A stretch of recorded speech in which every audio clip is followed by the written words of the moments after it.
All I saw was that the Supreme Court turned down, or they overturned the ruling for razor wire. Like, why the fuck would Yeah, I you don't cut get that it. down? I don't get it. Like, is it Well, dude, they're doing it on literally? purpose. But is there some sort of a backstory we don't know, or is it literally the Supreme Court saying, "Nah, you can't put that I'm up"? sure there's something. They have it up. They're making them take it down, is what I heard. But you know how it is. You get sound bites, and then there's more to it than what Exactly. there is. But if that is the case, I mean, there's obviously a reason they're doing what they're doing. It's Yeah, I don't know what the fuck's going on. We're a border state, technically, kinda, but we don't deal with those same problems. I no, don't know how I would luckily. feel. That's the problem, dude. If I was in Texas, holy shit, I might have a little bit more care. Correct. You know what I mean? I think we're so insulated, dude. Very much More so. than Miami, I believe. Yeah. Oh my Miami's God, yeah. overbuilt. They've got issues. I don't like Miami. The traffic's too high. Too many people. I like where we are, but Me we will too. eventually become that. You know, Yeah, but I In think we time. can do it in a more. it'll be a slower pace. Yeah. A better caliber of person. I feel. We can grow in a more diligent way. I think Miami has a lot of international money. So you see a lot of these just empty condominiums and bullshit projects, whereas I think Tampa has the opportunity to grow in a way that's very conducive to just livability. Mm-hmm. And you can kind of already see that, like the Water Street development, I mean, that is badass, dude. dude, it's incredible. And imagine if that was 3X'd, which there's plans to do that. But imagine if the whole city took on that model of like That'd be great. wide sidewalks, shops, restaurants. Shops we're missing. Retail. Correct. We need retail downtown. We do. Yeah, and there needs to be. If Hyde Park was double the size, because I love Hyde Park. Me too. It's great, but more of that. What were you up to when I saw you the other day? Just grabbing lunch? Yeah, I was grabbing lunch with some buddies Yeah. that were in town. Hey, you were on a stroll with a kiddo. Yeah. Had the little baby out, going on a little walk with my wife. See, What's interesting, you said earlier about like, your gas station buddy telling you he slowed down. You go to Hyde Park. Oh, dude. Meat It's market has not fucking slowed down. Packed. We were walking by and I was like, oh, maybe we'll get a bite here. And it packed. was like, oh, there's literally no tables. I mean, I think, though, that the people that are eating there, your bill, you and your wife going there, it's going to be $200 minimum. Yeah, They have the money to spend for the most part, or at least you'd like to think so. that's But, true. some of the lower key restaurants, you ask them how they're doing, like, yeah, it's a little bit slower. Where there's more money, people play a little harder, It seems like that. And it also seems like, Dude, I don't know anymore. I don't fucking There's know. so much fucking conflicting information. It's like things are getting bad, now they're getting better. And Let me introduce you real quick and we can Yeah, keep go this ahead. conversation up.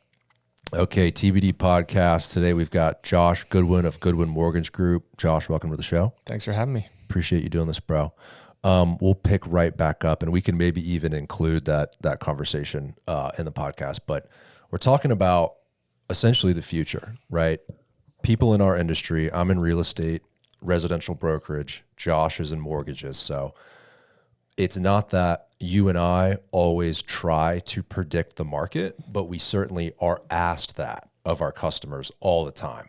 So it's always important for us to maybe look at graphs and charts and history. And you were mentioning you talk with business owners, and we saw each other at Meat Market the other day, and the place is packed. Yep. And you see all these sports cars around, and people are spending money. The shops are full, but then you look at the news and you see some areas around the country aren't doing so well, and it's hard to predict, Josh. I don't know. It's a conundrum, to say the least. It is a conundrum. But as we discussed earlier, we're insulated. I think so. More so Yeah. here than other states, for sure. Yeah, for a few reasons. I mean, Florida has always had a strong pull to it, right? No income tax, beautiful weather, very mild weather, right? Mild winters. We have the beach, very conducive to business in terms of government. You can start a business here easily. There's not a lot of red tape. So we've always had that draw. We've had our retiree draw. What's different now, though, is younger people from larger metropolitan areas choosing to move here, specifically Tampa. Miami's had that draw for a little bit. Orlando has had a massive hospitality draw, of course. But the young professional seems to really love Tampa. A lot of those UT kids are staying in Tampa.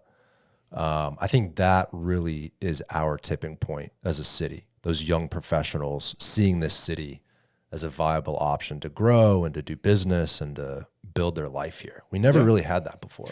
No, and you know who's to thank for that? President Vaughn of UT. Yeah. Yeah, oh my God.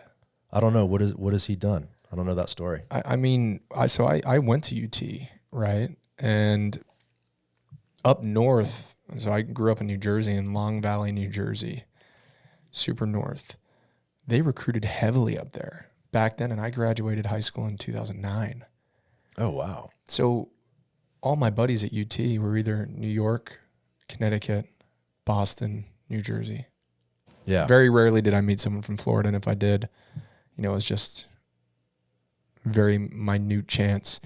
But for an example, I stayed down here. I started a business. My parents would come visit me. They ended up staying down here. Yeah. That happens. You got a couple thousand kids there and their parents are coming consistently. I mean, the University of Tampa had a lot to do with that because when I started school here, I remember being downtown. We were just talking about Water Street. It used to be Channel Side, dirt lots everywhere. And now it's completely developed. So your first year down here in Tampa was in college in what, 2009 or 10? 2009. 2009. Holy shit. Yeah. There was nothing going on downtown back then. Dirt. Literally. Yeah. Warehouses, dirt.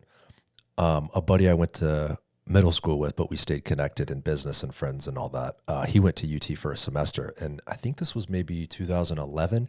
He said downtown was so dead back then. They would play football in the street, like 6 o'clock, 7 o'clock. We would walk home. So there used to be a bar called The Hut. We'd get dollar pictures. And we could, if you had a picture printed out of an ID, you'd get in. And we'd walk back from there to campus. Barely anybody on the roads. A picture printed out as an ID would work? Yeah. Lord, those were the days. Wild times. I never partook in it, but, of course. Yeah, neither did I. I had friends that did, though. I heard stories. It's kind of crazy how quickly things have shifted. There's really these tipping points in our little market here. One was the recession. Florida got hit so hard. You came immediately after, and you obviously saw, like you said, dirt lots, nothing was going on. Fast forward, only 10 years later was COVID, 2020, 11 years later, right? Frenzy. Yep. 100% price appreciation in some neighborhoods, even more. Things have happened so quickly in our market. Sometimes I wonder, was it the same story from like 1975 to 85 or 85 to 95? I'm always curious to know, because when I first started in real estate, just in my investing career, the first 2 units I bought were $59,000 and they rented for $885, right? So they were incredible investments. Tyler's 21 years old. Where's his opportunity to do something like that? Doesn't exist. Right. I bought those first 2 units in 2017. So 7 years ago, not that long ago. Well, he's 21. Where's his opportunity to buy a $59,000 unit or even a $100,000 rental unit? I actually had this conversation with a client last night. Her boyfriend couldn't get over the fact that, a $500,000 house in St. Pete would only get you 1,000 square feet. And I was like, listen, 10 years from now, when you tell someone you own a home, they're going to be like, oh God, you own a home? I'm never going to be able to own a home. I'm stuck in government subsidized housing because rent's just so expensive and owning a home is even more so. So you believe in that thesis. I'm aligned with you. I'm aligned with you. I solely believe. I think groceries in the next 20 years will be $1 million a year. I mean, inflation's not going away. I put a thing out. It was a little reel or whatever, a short form of one of our podcasts. And I was talking about how I think houses on Bayshore Boulevard will be $60-80 million in my lifetime. I'm not talking about tomorrow. I saw that. Who's that PE guy who bought that house, paid $5 million over it, and he relisted it for $60 million? Yeah, that was right a few parcels north of the Stovall. Yeah. Right? And he that just was only listed a few years ago. And he said exactly what you said, that I feel that this street, homes will be worth $100 million. He's like, I'm getting in early. I believe it. Given time. People also have to keep in mind, why does inflation occur? Well, it occurs because a large part of government spending is our GDP. They've been pumping out cash probably since we graduated high school like they never have. Since the recession till now, they've printed tens of trillions of dollars in cash. That trickles through society. That's why prices go up. I think you're right. I think one day could be as soon as a decade, probably a little longer. I do believe that if you own your home, it's going to be like, whoa, Correct. wow, you own your own home. Yeah, like a king owning a castle. Yeah, literally, man. Literally, especially if they keep letting these hedge funds buy single family homes. They have ambitions to own significant market share of American single family. Yeah, which I get for them, right? Yeah, me too. I did read one fund. They said they plan to dump them after 10 years because it doesn't make sense with all the roof repairs and things like that. But I did also, I caught a conversation. I didn't read the full article, so don't quote me on it. But I heard there was some legislation that might be put in place to limit the amount of time that they can own all those homes and then release them into the market. But then again, if they own 100,000 homes and then every 5 years they have to release those, they'll flood the market out. But who knows? Well, the problem too is the control. I think that's the biggest issue people have with large corporations owning a significant share of the housing market is then they can dictate supply and demand. Correct. And when you have that, you have the same thing as the stock market where you have insider trading, manipulation. As an example, word gets out, hey, we're going to dump these 5,000 homes. Go ahead and sell. You know, tell your friends, whatever, get out now. like all that type of shit. Can you pull up that article? Look up legislation, hedge fund, 10 years, and that should pull up an article that you're talking about, Josh, because it's, I think what it actually says is they would force certain corporations to sell off their portfolios after 10 years of ownership. But like you said, that's a big issue if you're having thousands of homes come to the market. Yeah, so it's called the End Hedge Fund Control of American Homes Act, would stop institutional investors from buying single-family properties and force them to empty their residential real estate portfolios over a 10-year stretch. But here's the problem too. Yeah, but you see what it says? It would. It would, right. It's not. So it's not in act. It's not a law yet. No. It's just a bill. You also have to keep in mind, and I think a majority of Americans have realized this over the past few years, especially since 2020 in that election, our fucking whole government's corrupt. I mean, it's crazy to say, but the deals that are getting done and the shit that Congress is fighting over and pushing through, there's no way if the people could vote on these bills, this would have been passed in a second. But I guarantee if you watch this, you're going to have a certain percentage of Congress members that will vote no. And then you look at, they have interest. Well, yeah. Who's paying on those congressman's campaign? Oh, it's BlackRock, Blackstone, all these companies. Dude, I have always said, if politicians want to make their pockets fatter, that's fine as long as they take care of me. Yeah, right. If they're taking care of the people and we're thriving and we're doing well and they're upfront and honest about policies and we all have our fair chance, like, could you imagine America that they profit shared part of taxes back to businesses that pay their taxes on time? Everybody would work and pay their taxes. People would work harder. A world like that would be incredible. Yeah, I don't believe I don't think it's a tax issue. I think the issue is the spending. I mean, if we had perfect... Well, it's definitely the issue is the spending for sure. If we had perfect schools and roads and everything was beautiful and new and we didn't have crumbling infrastructure and a pothole on every fucking street corner, people might not worry so much about their taxes. They might believe, hey, I'm paying a share of taxes. And it's going somewhere. Yeah, it's going somewhere for a good cause. But that's not what is happening. I think the spending is the reason why people are pissed. So do you have friends that are in government or contracts or anything like that? Yeah, a couple. So one of my buddies in particular that's in tech, he shared this story with me, and their plan is, after they go after these governing bodies because they know they have a certain amount of budget. Well, if they don't spend that budget, they have to give it back, and they might not get that budget next year. So they just spend it to spend it. Yeah. And I'm not talking about $100. I mean, 20 million. It's absolutely insane. Well, I think Congress fights for funding, right?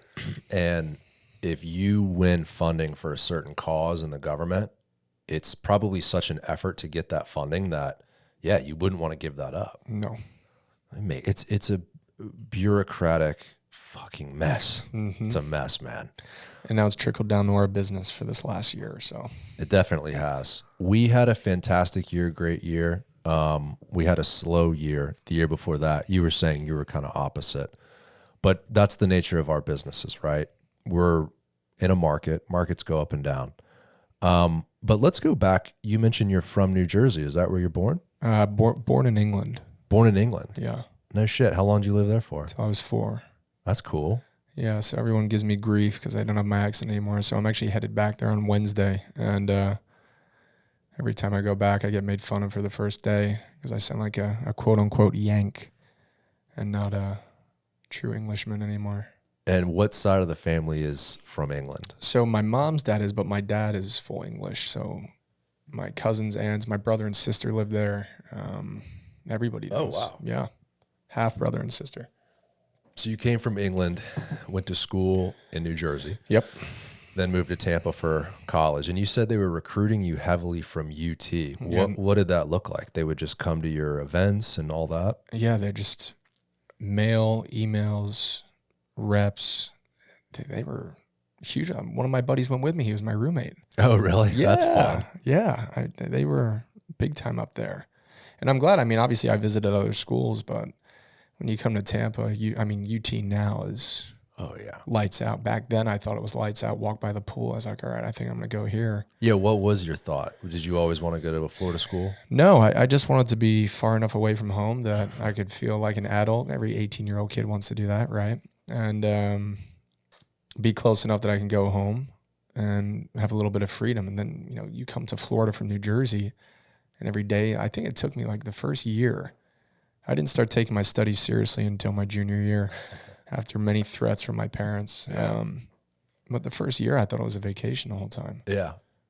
Yeah, I was talking to my buddy, Frank DiGiacomo. He's been on the podcast a few times. And he was like, I don't know how I'm going to get any work done here, dude. I feel like I'm on vacation every day. He's from New York, so. Well, yeah, the palm trees and the sun. I mean, it took me a year to get it out of my system, and then we got to the races. That's all. What'd you study? International business and management. So how did you go from that to mortgages?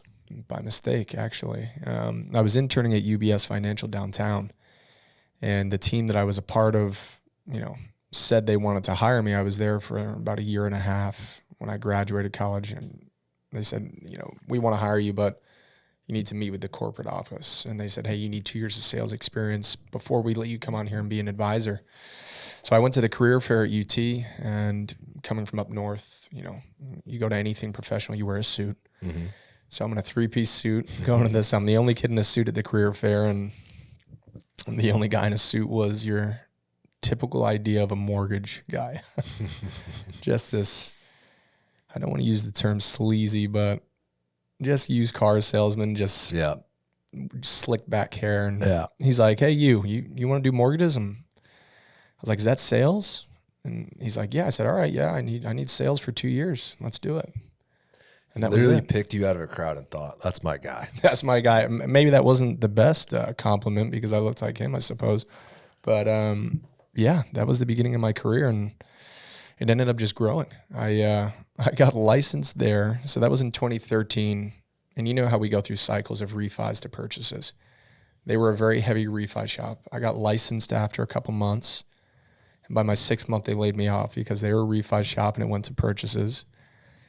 My severance check, I think, was $1,500. And I think I went to Soho with that, as a kid. And I went for another interview so I'm freshly licensed. I went for another interview. I think it was Northwestern, and they had, for one office, they wanted to hire one person. So they said, went through all these rounds of interviews. I got the position. Spoke to my mom, who, Fortune 100 exec, worked on Wall Street. I always go to her for advice. And I said, hey, I'm going to go do this. She's like, you're going to have to get licensed again. You already have your license. Why don't you give this a shot? It was the best advice she'd ever given me. So I joined a company in Orlando. I got sold. How people say, oh, yeah, you'll start making money in first month. And I think I made $8,000 my first year. So they had an office in Orlando. I lived on Harbor Island at Park Crest. So I was fortunate. My parents, put a roof over my head and took care of me. So I didn't have to worry about making ends meet with my bills. And I remember the first deal that I got. Called this guy up who told me I'll start making money in my first month. This is like 6 months later. No training, no nothing. I'm like, hey man, I got my first deal. What do I do? He's like, all right, get a pen. And I remembered I'm standing at the counter. I just drank some water. It's like, all right, I'm ready. He's like, all right, write this down. W-2, 1099, 2 years of tax returns, 60 days of bank statements. I'm like, what the fuck do I even do with those? What are those? He's like, you'll figure it out. I got to take this call. See you later.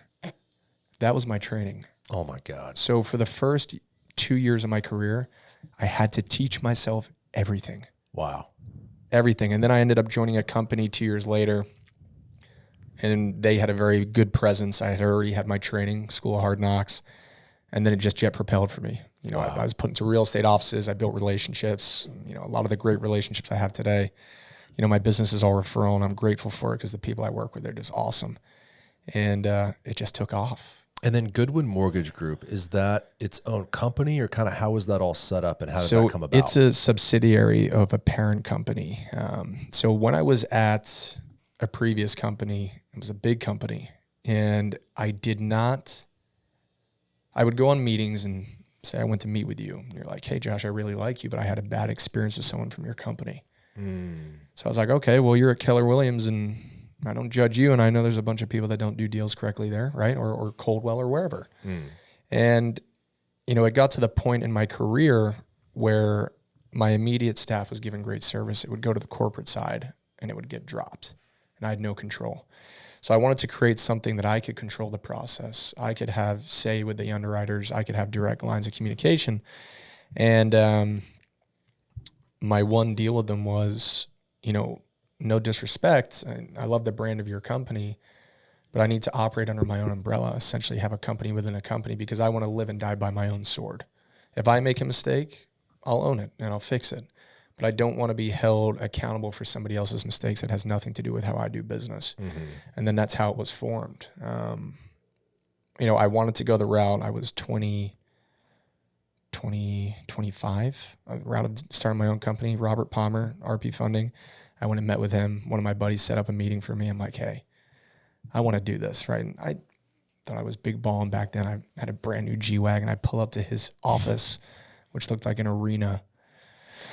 Lambo parked out front. I walk up there. He comes in flip-flops. He's one of the smartest guys I've ever met. And he's like, is that your G63 down there? I'm like, yeah. He's like, my wife has a G65. I'm like, oh, that's cool. But long story short, I asked him, like, hey, I want to start a mortgage company. He's like, I wouldn't do it today. He said, the regulation, everything is too much. And I listened. And I kind of wish I didn't. I was like, what's the next best thing that I can do? And it was this. So I don't have to control any of the legal, any of the back end. So, you know, we're growing. Goodwin Mortgage Group is growing. You know, we're bringing on loan officers. We're growing operations. But again, he's one of the smartest guys I've met with, super humble, funny, witty, but I wish I didn't listen to that piece, because I usually don't listen to people. Did he get burned in the recession and things were great, less regulations back then? There was definitely less regulation. He just perspective. Said it was a bird's eye view. He's like, it's a more difficult business to get into now, just the bonding and backing that you need. But, you know. But it sounds like you found a happy medium, right? Yeah, of course. I mean, there's no regrets on it, but you know how you always see in those movies, you know, someone tells me, no, I'm going to work harder. Yeah. Who knows what could have been, but I know at that age, I wasn't anywhere fit to be able to do. If I wanted to do it now, I think I'd have more of a chance and a backing than before. But yeah, I'm extremely happy where we ended up, and we built something great here in Tampa for sure. Yeah, you guys have an awesome reputation. And so what year was that when you first decided, okay, I'm going to start this kind of company within a company, my own arm? December 2017. I started my company the exact same date. So I started December mine, 2017. I remember the day that I went on board. It went from December 31st. January 1st hit, I'm in the office working. And the office at my time, because I didn't have an office yet, was at my house until we moved into our office. And I didn't know how to use any of the systems, anything. I mean, you know, it's just like one of those stories where it's like truly difficult. And it was, you know, I had just bought a house, burned all my money on the down payment, except for some. And I only had my future closings to help build it up. And, you know, we've been through it. On the grind, bro. Yeah, I did absolutely. the same thing. I started my company December 2017. I remember that January, dude. It was like, okay, holy shit, here we go. The real deal.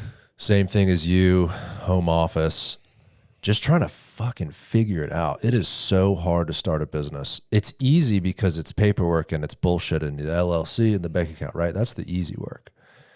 And then you sit there on day one after everything is set up and it sinks in and it's difficult. And you have to figure out a way to procure those customers and then you sound like you were at a point where you knew that process in terms of like, oh, here's a buyer. Let me get them a loan. Yep. Let me credit check, et cetera, close the deal. But what they don't tell you about owning your own business is that customer procurement, the leads, the advertising, the marketing side of it, that piece of it is sometimes more difficult than the actual business itself because now your whole role really is finding new customers. Yeah, I mean, that's, when people say, oh, I don't have a lot of closings, what am I doing wrong? It's not that you don't have a lot of closings. You just don't have a lot of leads. Mm-hmm. You're not converting them. So for me, I was pretty fairly established in 2017. I had a book, but I remember the beginning of my business. That was some of the darkest days. I remember calling my mom, tears in my eyes. Am I going to make this? Yeah. Should I keep doing this? It's defeating. I mean, it's one of the most humbling yet rewarding experiences to go through that. And newer loan officers that we bring on, I see them go through it, and that's why I'm there for them, because I know how it is, and you got to have that positive reinforcement. And it took one conversation from my mom, and this was maybe after like a year or so. I was starting to get some traction, or after 2 years, right, when I started to do some deals. And she's like, just stop. Stop complaining and stop feeling bad for yourself and hang up this phone and go do what you need to do and get it done. I was like, oh, okay. Usually you're like, everything's going to be fine. Right. But you need that from time to time. And I think that's what today in business lacks, is the ability of just get it done and do it. And that was the beginning of, something great for me. Yeah. Yeah. Sometimes as a business owner, or at least a prospective business owner, before you break off on your own or before you start a new venture, you seem to think that those small tasks are behind you, at least in my experience, in some way. Maybe it's nothing you think about directly, but I imagined, I'll own my own business. I won't have to do the groundwork. Yeah, correct. For some reason, I thought correct. that. Well, we all think that. Yeah. You look at the end goal when you're starting a business when you're young. You look at the end goal. I'm going to make $1 million a year. Right. But then when you start, you don't realize all the little, any business, I don't care what it is that you do, right? Your business, my business, the car business, you're not selling cars, you're not selling homes. I'm not selling mortgages. I'm building relationships. That's the hardest thing to build. It takes time. Yeah, it's the hardest but most powerful. Yeah, the most powerful. And once you build them and you can maintain them and you do the things right. So to add to what you said, one thing that I've always lived by, and sometimes I fall victim to not doing, is a lot of companies forget what made them successful in the beginning, and they stop doing them as they start to see the money come in. And I've had to remind myself to get back and do those things that I used to do early in my career, especially this past year. Because as we said, it's been so easy to do what we've done. Yeah. Yeah, and I think there's a sense in the market that bad times are ahead. I'm speaking nationally. Yeah. In the overall national market. If you watch the news, you think, okay, there's a recession. We're in a recession, or there's a recession coming. It's an election year. There's crazy shit happening in this country and around the world. So there is a sense of, I need to prepare myself. But we were talking before we went live about you can really only control your own world and your own checkbook and your business and your family. So you just have to stay prepared in your own life. That's what has helped me stay focused and stay on the path. Because if you watch the news and you see what's happening in Taiwan and Israel and Ukraine, and then at the Texas border, and it's an election year, it's about to pop off as we get into these primary elections in the spring. you think, holy shit, like I need to sell everything and move to the mountains. Like if you watch too much TV, that's what you're going to think. Correct. But you can't do that. No. I mean, in a daydream, in a false reality, yeah, that would be great. But what are you going to do when you get there? I know I certainly don't have enough money to just go and do that. Yeah. But yeah, and your point is correct. Be prepared for whatever that is. But like we said, we have no control. Mm-hmm. Control what we can control, our families, our business, and keep doing what we need to do. I'm just glad we live where we live, man. I think we're in a fantastic market. Can we switch gears and talk about that graph we pulled up earlier? Of course. Because I'm not that privy on these sorts of things, but we're always asked, what's going to happen in the market? Usually our answer is something along the lines of, well, we don't have a crystal ball, but this is what we're seeing. So Josh, this graph is, explain this. I don't even know what we're looking at right So here. this graph in particular is the 10-year treasury. So I look at this number all day. Right there. So treasuries, got it. So because rates are, they correlate to the 10-year.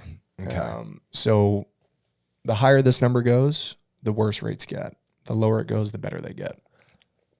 And then real quick, just on like a fundamental level, what exactly is a treasury and how does that affect the mortgage market? I'm thinking of a way to make it easy for everyone to understand. I mean, we correlate with it, but we don't. Okay. Does that make sense? Right. So rates do correlate with the 10-year, but if that goes up and rates don't move, you ask yourself why. Why didn't that affect? So I'm trying to think of the easiest way to say this. All right, let me do this and then we'll get into it. Sure. To show the volatility of it, because we discussed that earlier, right? So down here, let me get this microphone right. So down here, this was on the 1st. The 10-year was at about 3.832 was the lowest. Within 3 days, what are we today? The 6th. So 5 days, we're back up to 4.15. So we saw rates go from mid 6s to low to mid 7s, depending on credit. Wow. Within a very short period of time. Within days. Within days. And we've been experiencing that through the last 2 years, where it's just like this. The Fed has a meeting. So, and let's talk about that, on why this happened. Okay. So the Fed meeting seemed really good on Friday. Was it Friday? What day was that? I think it was Friday. Yeah. Was it Wednesday? One of the days. The meeting went really, really well. It seems like we're in a place where they're going to start bringing rates down. They didn't say that, but they're alluding to it. Then the jobs data came out over 100,000 higher than what the forecast was. That was the farm count. Yeah, the farm data. Where is it? Non-farm right there. Right here. Yep. So the forecast was 180,000. It came in at 353. So they're saying there's that many more jobs than what they predicted. Which is good news for the market, right? I mean, yeah, essentially, yeah, it's really good news. Yeah. But that means that inflation, theoretically, would continue to increase because they're trying to slow down jobs. So when that number comes in higher, the markets are going to react negatively. Oh, maybe there's not going to be a rate cut in March or May because these numbers, the prediction was 180 and it came in at 353. So the reason rates are not coming down is the economy is too good, right? Yeah, but essentially, the powers that be, right, who control the rates, the industries where, the various different mortgage companies, Fannie Mae, Freddie Mac, it does correlate to the 10-year treasury. But like we discussed earlier, we saw a big dip in rates a month ago. Mm-hmm. There was no Fed data that alluded to the fact that rates should drop that much. When it was going around that there was going to be 6 rate cuts, they had already priced it into the market. So then when data like this comes out higher than expected, they're like, okay, maybe rates aren't going to be cut. When I say rates, I don't mean the Fed funds rate is going to be cut.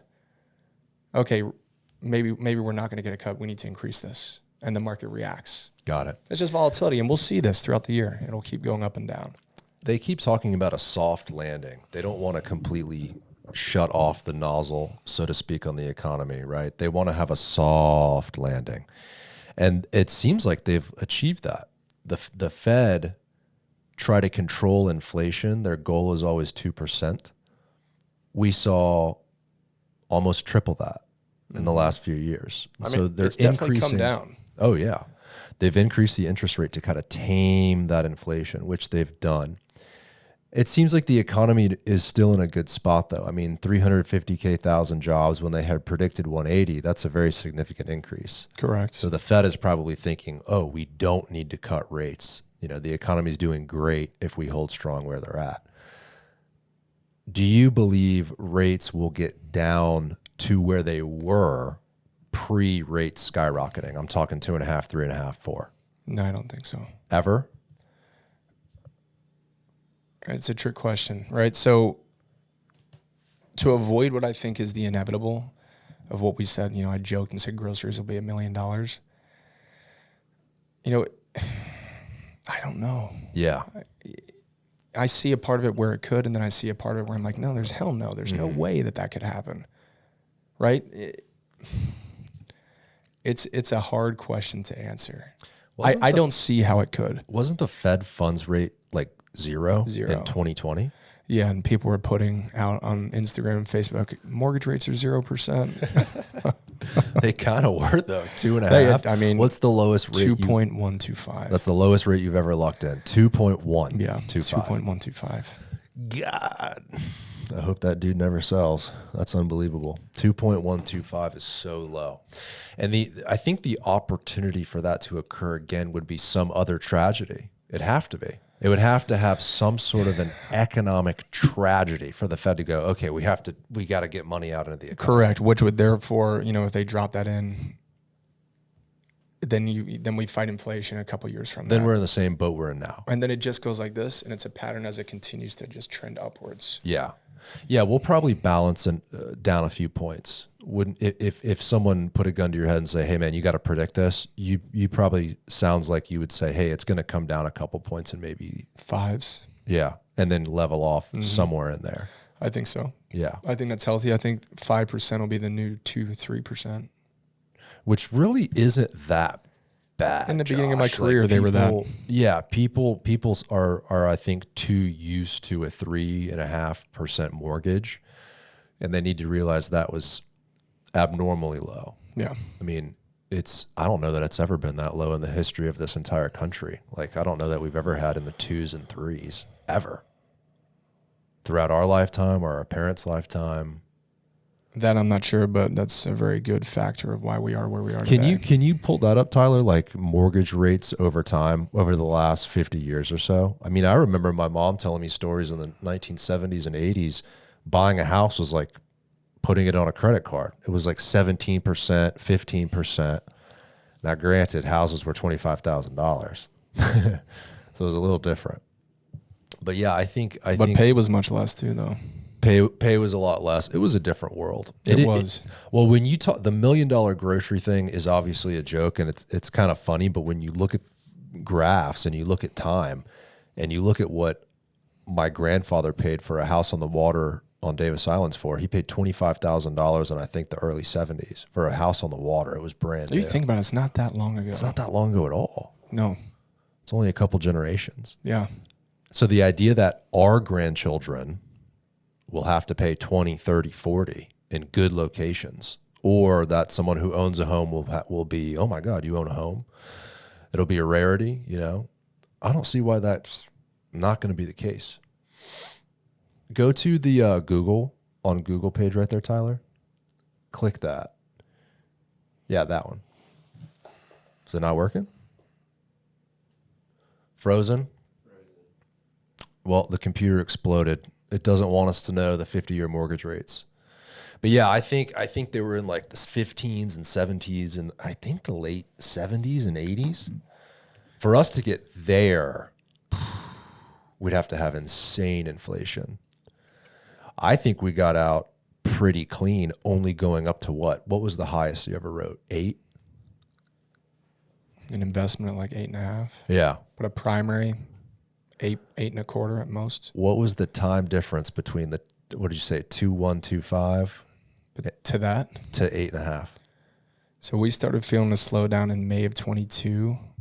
So early May, or excuse me, earlier that year, rates were threes probably. It seems like ages ago now. Yeah. So a year and a half. Dude, it's been brutal. A year and a half. So someone locks in a low 2. A year and a half later, someone's buying a primary at 8.5. Correct. Fuck. How do you do what you do? The conversations you must have with your realtor partners and the people that work for you, you kind of have a tough job of, not that it's your job to explain all this market because it has nothing to do with you, but I'm sure you get these questions. What the hell's going on, Josh? The best conversation I've had is, I don't like it either. Yeah. I'm telling you this, but I have to have this conversation, 50 times a day. Right. Yeah. And the main thing that I told everybody is don't focus on the rate, focus on the payment. If you're okay with the payment, I even did this little test where I would tell clients, hey, we're not going to go over rates. I'm just going to go over payments. What house do you like? And we do it. I give them the payment. I'm like, what do you think? Well, that's not bad. That's an 8.5%. Oh my God. Right. I can't do that. My brother's got a 3. It's a psychological thing. Nobody wants to feel like they're paying more than what they could have since they missed out. Right? So as we discussed, the 10-year goes higher. The cost of money is higher. People just get this idea that if the rate is higher, even though I'm okay with the payment, I'm paying more than what I could have or what I should. And which it's not is fair. true, but like we said, go back at any point in time. We all regret purchases. I mean, like I said, back in the 70s, you could buy a house for $20,000. That's not going to exist again. No. What might not exist is the perfect home you pass up because you're waiting for rates to go to 4. And we've all had those clients. Right? We still do. They just can't get out of their own way with that. And I'm a big believer in, if you want to get to this first, we can jump back in. No, continue. And I was just going to say, it's in a market, and I think people have forgotten really quickly that people were paying 20, 30, 100 grand over what the house was worth back in 2020. So if you gave me the option that I could have a 2% rate, but I'm going to have to pay an average of $25,000 more for the house, or I can take a higher payment, get my closing costs covered, and maybe offer less on the home, I'm going to take this all day. Yeah. Because I know things are cyclical, and it'll come back down to where I can get myself a lower rate, providing obviously financially that payment's okay for me. Yeah, and then you can just refinance and Correct. Get a better rate and go from there. So 50 years of mortgage rate history. In the early 1970s, mortgage rates were around 8 to 9%. Since then, there have been significant drops throughout the years. During the early 1980s, rates peaked at 18% and then dropped to around 12 to 14. Dude, that's insane. 18% is like a credit card. That's wild. By the late 1990s, rates had fallen to 7, 8%. 2003, rates had reached a new low of 5 to 6. And then after 2020, like you said, they went down to 2 and 3. And now they're back up. If you look at this long term, this is a 30-year fixed rate mortgage graph over 50 years since 1972. The average is 7.76. So like you just said, Josh, I mean, if someone can lock in like a 6.5 or a 6.8 or even a 7 over time, hey, you're really not doing that bad. Just wait for an opportunity to refi. Yeah, I mean, you can look at it historically, right? And I tend to look at things historically. But like one of the other big things right now, insurance has been doubling and tripling, right? Some people are like, oh, well, yeah, it's not the same. I understand. But now insurance on this house used to be $2,000, now it's $6,000. So, I mean, I look at it this way too. If you can get into the 6s right now, low to mid 6s, lock it in. Yeah. Do it. Yeah. How do you feel about rate buy downs? Are you seeing that a lot right now? I have not. So are you familiar with the 2-1 buy down? Yes, but explain it. So if the note rate, let's say what the client qualifies for is a 7%, a 2-1 buy down. So the first year, the rate's 2% lower than your note rate. So 5% the first year, then the next year it's 6%. And then your third and remaining 27 years on a 30-year is your note rate. So essentially the seller, you'd negotiate the seller to pay for this, and it bridges the gap between your note rate and that 2% and 1% lower rate each year to make the lender whole The lender still wants his payment on 7%. So if your rate's 2% lower the first year, someone needs to bridge that gap. And that's where that money comes from. So we did some of those.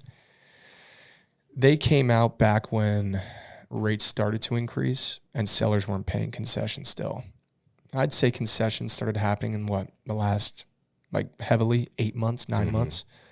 And rates have been curtailing down a little bit. So I personally haven't done too many of them.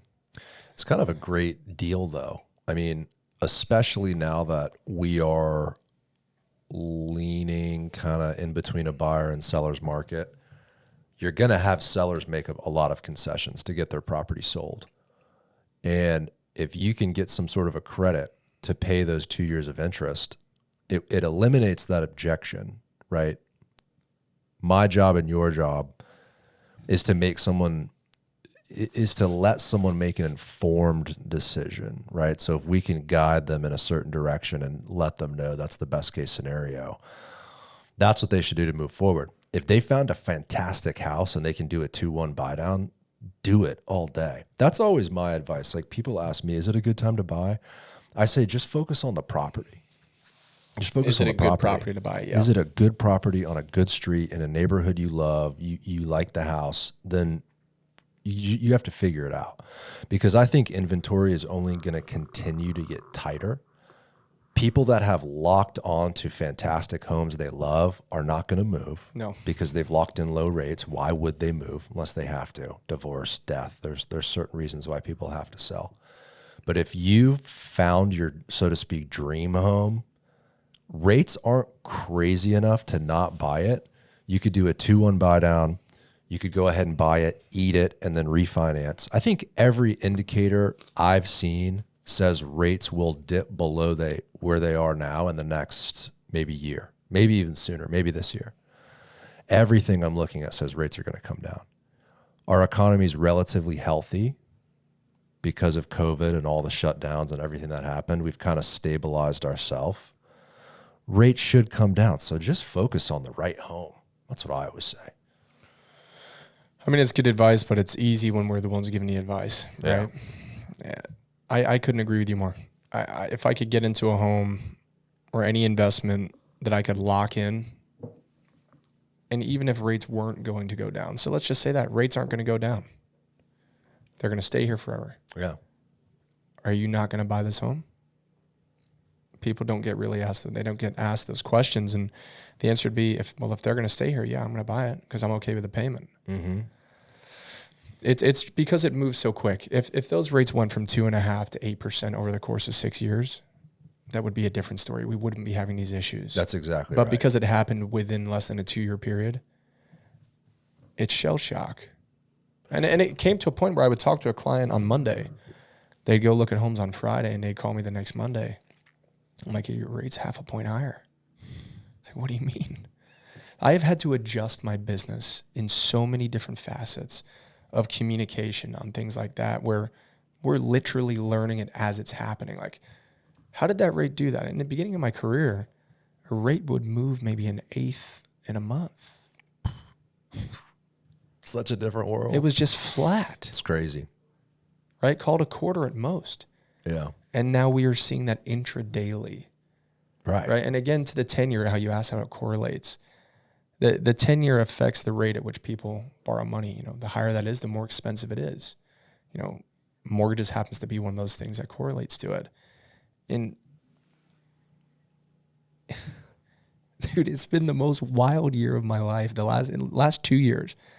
It's, you know, when you tell someone that when you've given them payments on something, right, and it's a half a point or more higher, not only are they just completely flabbergasted, they think I'm lying. Yeah, there's a level of trust they probably feel that's been broken. And honestly, do you blame them? No. No, because I would be doing the same thing if someone said that to me. And, you know, we do a very good job of building rapport with our clients. You know, we don't do online applications. We do them all over the phone. You know, we're all about the hand-holding. And even then, you know, and it was something I had to struggle with, because people are like, well, I'm seeing online that it's cheaper. You lied to me. I'm like, no, I promise you I didn't. crazy time, man. Are you having those conversations up front with your clients now where you're saying, look, we're in a very difficult time. 100%. Just to let you know, you could have a rate jump. So you're you're letting your customers know where we're at. We adapted and we learned from it, right? So if you don't adapt quickly, especially in this environment, it'll eat you alive. It's gotten better. It's slowed down, like I said. But in the beginning, I coached everyone in my office and anyone writing a pre-approval. Let's start doing this.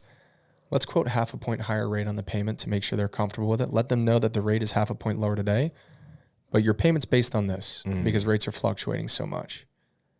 And we would just take that route. Sometimes it would backfire. Well, why are you giving me a 0.5 point higher rate on the quote? I'm like, well, let me explain it to you. The market's moving so much intraday. Since we've been on the phone, quarter higher. So it was a lot of learning. But this is what history is. Mm-hmm. Now going forward in my career, I've been through this. I know to expect it. If this happens again, I know how to handle it.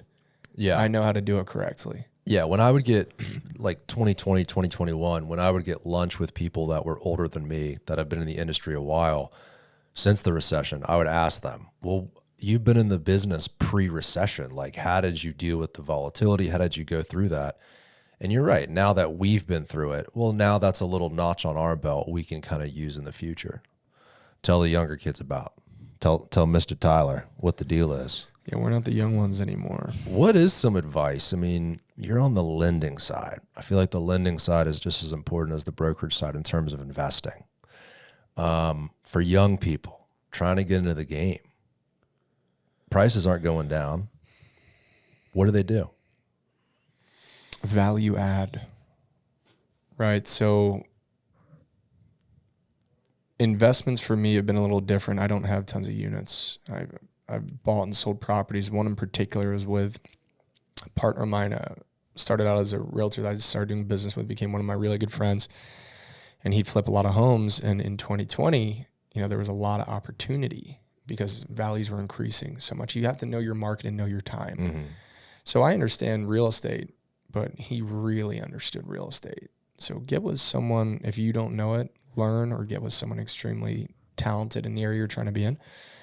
And he's like, hey, my roofer guy said this lady's trying to sell her house. Elderly lady needs to move out. I'm like, okay. Went in there, paid $200 for it, sold it for $250 cash, quick. Then kept doing that over and over and over. Some we'd flip, some we'd wholesale, and not assignable. We would close on them and do a little bit of work. Know the industry that you're getting into, right? So if you want to invest in real estate, okay. Do I want to look at just owning? So the client I was on before we started, they want to have 50 total units. They're about to have 10 units in this one complex, townhomes. And they have a plan. They want multiple units. Do you want to go that route? Do you want a value add route where you can add value to it and sell it and make money? You've spoken to people that have 100 doors. Mm-hmm. So my piece of advice is really understand what you're getting into, because there's so many gurus out there that try and sell you on how to become a real estate investor. And we know a lot of those classes are basically how to sell a class. Pretty much. Not so much how to actually invest in real estate, but surround yourself with people that understand exactly what's going on, because you've heard about it. All the people that started doing flips that had no idea what they were doing. Yeah. Got in over their heads, had hard money loans, open up a wall, there's mold. It's, $50,000 more than what they thought. Try to avoid those mistakes and get with people that have experienced them. I think the good news is there are outlets through social media and the internet that we didn't it existed when we were coming up, but definitely not on the scale it is today. Not to the day, like Bigger Pockets and things like that. Oh my God. That's a huge resource. The information available to a young person, as young as soon as your parents let you get the internet, right? Yeah. To learn business is really incredible. Like Tyler, you've learned a ton through books and podcasts and working here too, but that wasn't available when we were 21 years old. Obviously, the internet existed, but not this not in this construct. Way. Yeah. So I would say continue to listen to podcasts and books and Bigger Pockets. That's a great one. That's what I'd be doing. I would just be absorbing, because the $59,000 condo that you can rent for $850 a month, that ain't happening. It's gone. It's gone. And for me, when I was young, scouring MLS is what I would do. Books I could get a hold of. I bought a Bigger Pockets book, but they didn't have, I don't think they had a big YouTube platform back in like 2016, 8 years ago. It's just so different. Things have accelerated so quickly, and that knowledge is power. So yeah, you gotta do your research, man, for sure. And then too, another thing is connecting with people. Like if I was a young person, I would connect with someone a little bit older than me who's a little bit ahead, and maybe save my money and put it with them to do a project. You're not going to be able to afford something on your own as a young person unless you're very diligent about saving your money, which you should do. But pool your money up and do something with either friends or someone who's older than you, or put your money in a group. I think that's what I would do, because I mean, dude, a duplex is like 300, 400, 500. I mean, there was a fourplex that I thought was a screamer deal off Inner Bay. Stephen Gay had it listed. It went pending with multiple offers within 24 hours, and it was a screamer at, I think it was 680 or 700. How are you going to buy a $700,000 property at 22 years old? You know, you're probably not. No. Now, there is cool guidelines, and I don't know if you've dealt with this, with 4 units, putting 3 and 5% down. Yeah, they've lowered it down for primaries. Yeah. That's huge for young people just starting out and investing. Yeah, I'm shocked they did that, though. You know why? Why? Because it helps the little guy? Well, not because it helps the little guy, but they've always done it there because of risk and occupancy fraud. Oh. The 25%, right? So if someone wants to buy it as a primary or 4 unit, they're still going to have to do that. Now that they lowered it down to 5, it's funny, in the lending industry, they'll change a guideline and you're like, why the hell did they do that? And then there's one that you're like, okay, I can understand it, whether it's in your favor or not. When I saw that, I was like, hey, it's good for investing, but I mean, that was a win for the little guy. 100%. Huge time win. Tyler, that's what you should do, bro. 4 unit, live in one, yeah. 5% down. What's the limit on that? Do you know, Josh? It's got to be 600 or 700 maybe in this area. Let's pull it up. Yeah, pull it up. Look up what would he Google? I got it. I'll look it up right now. Or you want to pull it up on there? Yeah, pull it up on the big screen. Do conforming loan limits, Hillsborough County.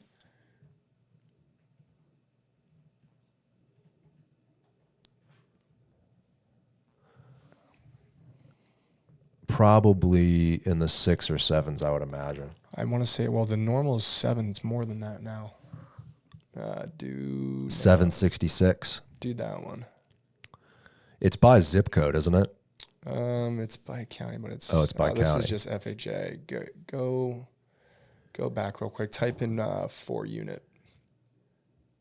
Do conforming loan limits Hillsborough County for you. 1.4. Yeah, there you go. 1.474.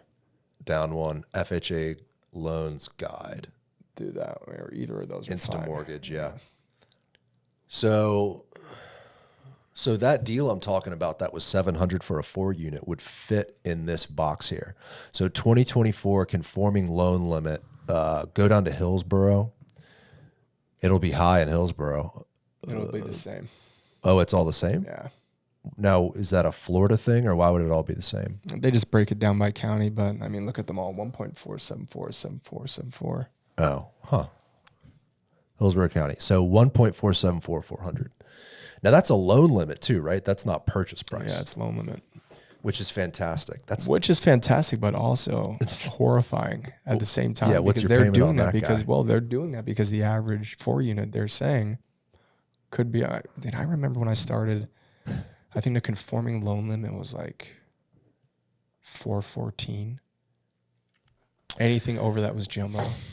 You might be right, Josh. There might be $1 million banana one day. Yeah. It is really, if you think about it, we've only been in our careers a little over a decade. You a little over a decade, me 9-10 years. How the fuck could you go from 400 to $1.4 million? That quick. What's going to happen when we are our parents' age for real? When our children are $1 million grown? grocery bill. Seriously, you might be right. It's fucking unbelievable. But if you're young, there are tools out there, and even not even young, like someone who wants to get in the real estate investing space, this is a fantastic tool. 5% down. down is huge, yeah. You live in one unit, you rent the other 3. You're going to have to figure out the numbers, though. You're going to have to figure out, well, what's my mortgage on that, property taxes, insurance, what is that a month? What is that on 735 Gs? Yeah. 35, I mean, even that, though, 35 grand's not bad. What is that, a year? No, it's 700,000, 5%. Oh, you're saying down payment. Yeah. Yeah. I mean, that's still a lot of money, but it's not. If you think about that, you could get into that now. Will you, with these rates, that wouldn't cash flow? Probably not. No. I think that's the bigger issue is it's really not the down payment. It's you're probably with prices, number one, and then rates, number two. With those two things combined, because they're so high, 5% might not make the deal work. With high interest rates right now, the sweet spot number that I found for investors is 30% or more. 30% minimum down, and you'll have some cash flow with rates in the high 7s to low 8s. And that's essentially conventional, right? Yeah. Because we were exploring hard money. So we're buying a new office. We should close today, a new building, and we were exploring hard money, and those guys were wanting even more. I think they were doing 40% down and 45% down. And dude, at a certain point, it doesn't pencil out. Correct. You know? And I think from an investment standpoint too, even retail is tough right now. Like a 5 cap, 5.5, even a 6 cap is very hard to pencil out when rates are as high as they are. Right. Plus it's expensive too. Origination fees are high. Points are high. Yeah.